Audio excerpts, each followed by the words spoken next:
Très chers amis, bonjour. Nous allons aujourd'hui nous intéresser au verbe perdre. Alors un verbe qui en langue française est utilisé vraiment à toutes les sauces. Je peux avoir perdu de l'argent, donc c'est tombé quelque part, on ne sait pas où. Je peux avoir perdu de l'argent au jeu aussi, hein, ou avoir fait une mauvaise affaire, une mauvaise transaction. Mais je peux aussi avoir perdu la tête. Je peux perdre la face aussi. Je peux perdre un être cher. Dans ce cas-là, ça veut dire qu'il est décédé malheureusement. Donc voilà, il y a toute une foule d'utilisation du verbe perdre en langue française et ça va nous inciter à être prudents lorsqu'on veut traduire ce verbe en langue des signes. Et nous allons l'illustrer à travers la traduction d'un proverbe que voici. Si tu as perdu de l'argent, tu n'as rien perdu. Si tu as perdu un ami, tu as perdu la moitié de ce que tu as. Et si tu as perdu l'espoir, tu as tout perdu. Dans les propositions conditionnelles, il y a 3 fois le verbe perdre, mais dans un sens différent, et ça va se traduire par à chaque fois un signe différent. Si tu as perdu de l'argent, alors on va supposer que c'est de l'argent qu'on a égaré, perdu dans la rue. Alors déjà, je rappelle que c'est une phrase conditionnelle, et le si conditionnel se fait par un petit hochement de tête sur le côté, haussement de sourcil, ce qui va donner toi. Voilà, si tu as perdu de l'argent. Bon, la suite, on verra tout à l'heure. Maintenant, si tu as perdu un ami, perdu dans quel sens? Supposons que ce soit une amitié brisée. Dans ce cas-là, je vais traduire ainsi.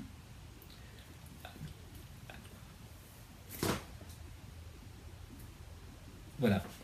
Si tu as perdu un ami, autrement dit, si une amitié s'est brisée. 3e proposition conditionnelle, si tu as perdu l'espoir, toi. Et je vais traduire comment? Alors, pas perdre, parce que l'espoir, ça ne se perd pas comme on perd ses clés. Je vais utiliser ce signe qui veut dire disparaître. Donc, toi, espoir. Voilà. Alors, revenons maintenant au début. Il y a eu la phrase, la portion conditionnelle. Maintenant, bien, on va passer à la suite. Si tu as perdu de l'argent, tu n'as rien perdu. Et là, c'est une expression, c'est une façon de parler qui correspond à notre culture entendante française en plus. Je ne suis pas certain qu'on puisse traduire littéralement cette phrase en japonais ou en chinois, parce que c'est une culture différente. Donc je ne vais pas traduire en langue des signes « tu n'as rien perdu », parce que si j'ai perdu de l'argent, j'ai quand même perdu quelque chose. Je veux simplement faire passer comme message que cette perte, elle n'est pas, disons, catastrophique. Ce qui veut dire que je vais, disons, faire passer cette notion de perte, qui dans le cas d'une perte d'argent n'est pas catastrophique. Perdre un ami, c'est quand même un peu plus embêtant. Et perdre l'espoir, là, c'est catastrophique. Alors comment je vais traduire ça? Donc je recommence au début.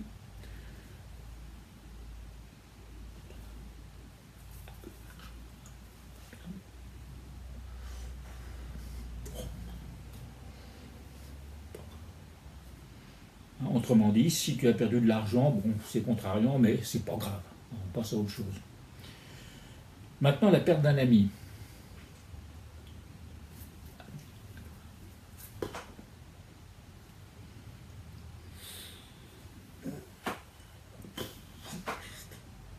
Voilà. Et je montre là que perdre un ami, c'est quand même autre chose. Hein. Ça fait mal, hein, ça fait de la peine, ça rend triste. Hein. Donc c'est autre chose que de perdre de l'argent. On va dire, c'est pas si grave que ça. Maintenant, si on a perdu l'espoir, alors là, c'est quand même autre chose. Et voilà comment je vais traduire.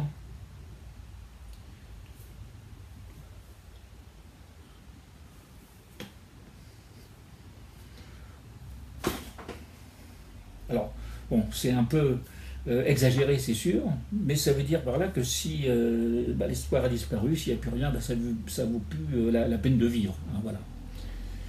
Donc on a effectivement cette progression vers, on va dire, le moins pire jusqu'au pire. Donc là, je vais avoir traduit d'une certaine manière l'esprit du proverbe en langue française. Mais alors est-ce qu'on s'arrête là? Est-ce qu'on ne peut pas ensuite améliorer cette traduction, hein, qui n'est pas d'ailleurs la seule traduction possible à faire, vous avez peut-être vous-même d'autres idées. Et en réfléchissant, je me suis dit, mais dans la langue française, il y a quand même un certain rythme. Il y a 3 fois, dans la proposition conditionnelle, le verbe perdre. Si tu as perdu l'argent, si tu as perdu un ami, si tu as perdu de l'espoir.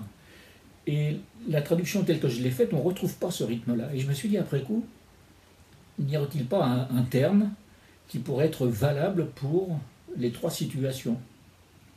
Et j'ai pensé à utiliser pour les 3 situations ce signe qui veut dire disparaître. Argent disparu, ami disparu, et espoir disparu. Et là, donc là, on reproduit ensuite ce rythme, ça peut être intéressant. Et puis un petit détail aussi à rajouter, on peut aussi situer dans différents endroits de l'espace aussi les 3 situations. Argent perdu, ami et espoir disparu. Donc voilà, vous avez peut-être d'autres idées en ce qui concerne la traduction du verbe perdre. Alors passons maintenant au premier bonus. Premier bonus, réponse à vos questions. Alors on m'a plusieurs fois questionné sur le signe pour sourd. Sourd. Et plusieurs personnes me demandaient est-ce qu'il y a une différence entre le signe pour sourd et pour sourd muet? Et oui, il y a une différence. Sourd. Alors, parfois on pense qu'on désigne l'oreille pour dire qu'on est sourd, la bouche pour dire muet. Non, ce n'est pas le cas. D'une certaine manière, hein, on va dire, là, ici, je n'entends pas ce qui sort de là. Hein. Sourd. Muet, muet. Et sourd-muet, sourd, muet. Deuxième bonus, en général c'est l'astuce du jour. Ben, je vais vous donner une astuce pour traduire un terme lorsque vous ne connaissez pas le signe. Alors on est tenté quand on ne connaît pas le signe de l'épeler, mais ce n'est pas la meilleure méthode qui soit, surtout s'il s'agit d'un terme qui n'est pas utilisé quotidiennement et il y a de fortes chances que notre interlocuteur ne connaisse pas forcément ce signe, hein, qui sort du langage quotidien. Par exemple, si je ne connais pas le signe pour désigner un cratère, bah, c'est peut-être pas très efficace que j'appelle cratère, c'est fastidieux. Il faut mieux dans ce cas-là inventer un signe. Et j'ai fait l'expérience avec un de mes élèves. J'ai fait une montagne, et j'ai fait ensuite, voilà, montagne, voilà. Et mon étudiant a tout de suite compris cratère, même si ce n'est pas forcément le signe officiel qu'on va trouver dans le dictionnaire. Donc voilà l'astuce, hein, vous avez le droit d'inventer un signe, même s'il n'est pas dans le dictionnaire, l'important c'est de se faire comprendre. Et bien voilà, nous avons pas mal travaillé pour aujourd'hui. Eh bien, je vous souhaite beaucoup de bonnes choses, plein de bonnes choses pour l'avenir et je vous salue bien. Bye bye.